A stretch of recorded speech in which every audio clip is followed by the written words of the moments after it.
Mahigit 1,000 pisong rebate ang ibabawas sa bill sa tubig ng ilang customer ng Maynilad sa Imus, Cavite.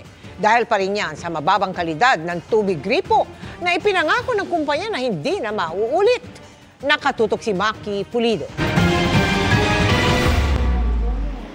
Disyembre noong nakaraang taon nang makaranas ng kakaibang amoy at may kulay na tubig gripo ang ilang residente ng Imus, Cavite. Sa investigasyon ng MWSS Regulatory Office, nakitang bumagsak ang kalidad ng water sample sa Philippine National Standard for Drinking Water. Lumabas rin na mas mababa sa standard ang residual chlorine na pumapatay sa bakterya sa tubig. Kaya pinagmulta ng MWSS Regulatory Office ang Maynilad ng mahigit 3.9 million pesos. Paghahatian niya ng mahigit 3,000 residente sa 9 na barangay ng Imus, Cavite.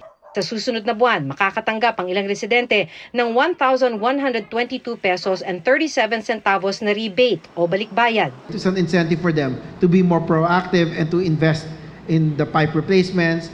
Pero hanggang ngayon, problema pa rin daw ang maduming tubig sa bahay ni Aling Zenaida Sasis, pati na rin ang mataas na water bill. Ba't ganyan kulay ng tubig? Parang ang dumi. Talaga pong nangati ako, nagpagamot pa po ako sa derma. Ayan po ang May amoy, Ha? May amoy ang tubig? May amoy po. May amoy talaga.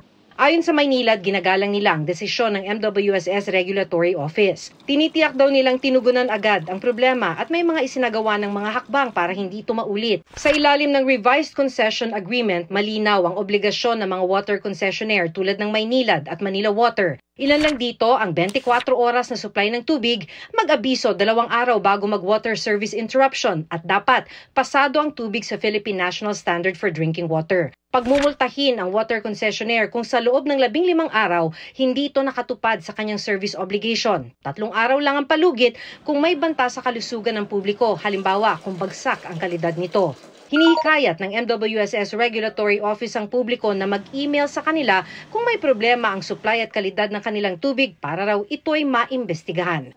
Para sa GMA Integrated News, Maki Pulido, nakatutok, 24 oras.